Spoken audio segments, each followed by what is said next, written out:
نحمده ونصلي على رسوله الكريم اما بعد فاعوذ بالله من الشیطان الرجیم بسم اللہ الرحمن الرحیم۔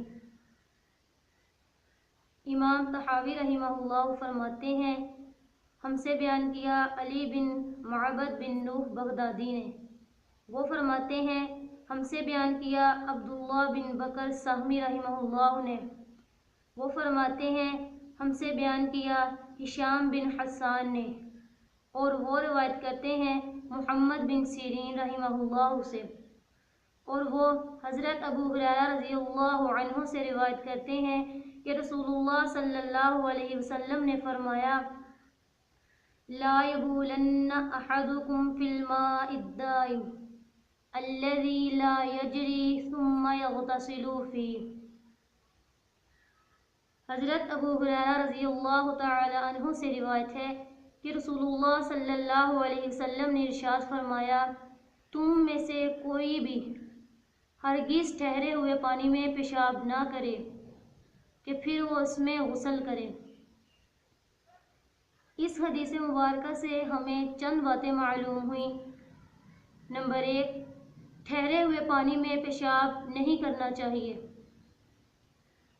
لیکن یہاں پہ ایک سوال پیدا ہوتا ہے کہ پیشاب تو چلتے ہوئے پانی میں بھی نہیں کرنا چاہیے، تو اس حدیث مبارکہ میں صرف ٹھہرے ہوئے پانی کا ذکر کیوں ہوا؟ اس کا جواب یہ دیا ہے کہ ٹھہرے ہوئے تھوڑے پانی میں بھی پیشاب کرنے سے پانی ناپاک ہو جاتا ہے، لیکن چلتے ہوئے پانی میں پیشاب کرنے سے پانی ناپاک تو نہیں ہوتا، البتہ ایسا کرنا مکروہ ہے۔ لیکن یاد رہے کہ ٹھہرا ہوا زیادہ پانی بھی جاری پانی کے حکم میں ہوتا ہے، اس میں بھی پیشاب کرنے سے پانی ناپاک نہیں ہوتا جب تک کہ اس کے اوصاف ثلاثہ یعنی رنگ، ذائقہ اور بو، ان تینوں وصفوں میں سے کوئی ایک وصف تبدیل نہ ہو جائے۔ نمبر 2، پیشاب ناپاک ہوتا ہے۔ نمبر 3، پاخانہ بھی ناپاک ہوتا ہے، کیونکہ وہ تو پیشاب سے بھی زیادہ بدبودار ہوتا ہے۔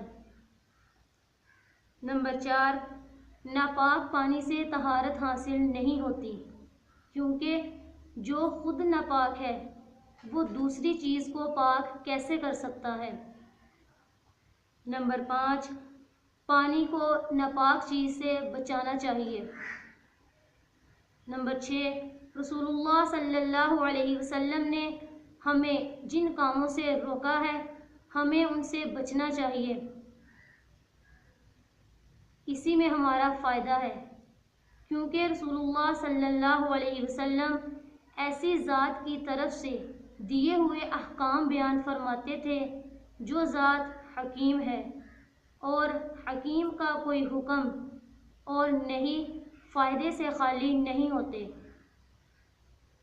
نمبر 7، پانی میں ڈائریکٹ پیشاب کرنا یا پیشاب کو کسی چیز میں ڈال کر پانی میں گرا دینا، دونوں صورتیں منع ہے، کیونکہ حدیث مبارکہ کا مقصد پانی کو پیشاب سے بچانا ہے۔ نمبر 8، حدیث مبارکہ میں الدائم کا لفظ استعمال ہوا ہے، جس کا معنی ہے ساکن یعنی ٹھہرا ہوا۔ نمبر 9، حدیث مبارکہ میں الماء الدائم کے بعد الذی لا یجری کے الفاظ تاکید کے لیے ہیں، کیونکہ ماء دائم بھی غیر جاری پانی کو ہی کہتے ہیں۔ نمبر 10، حدیث مبارکہ میں لا یبولن کے الفاظ استعمال ہوئے ہیں نہیں تاکید کے لیے، جس کا معنی ہے کہ ہرگز پیشاب نہ کرے۔ اس سے اس بات کی طرف اشارہ ملتا ہے کہ ٹھہرے ہوئے پانی میں پیشاب کرنا سخت منع ہے۔ نمبر 11، پانی چاہے چھوٹے حوض میں ہو یا کسی گھڑے وغیرہ میں ہو یا بالٹی یا ٹب وغیرہ میں ہو، ان تمام میں پیشاب کرنے سے بچنا چاہیے، کیونکہ یہ ساری صورتیں ٹھہرے ہوئے پانی میں داخل ہیں۔ وَمَا عَلَيْنَا إِلَّا الْبَلَاغُ الْمُبِينُ۔ اللہ تعالیٰ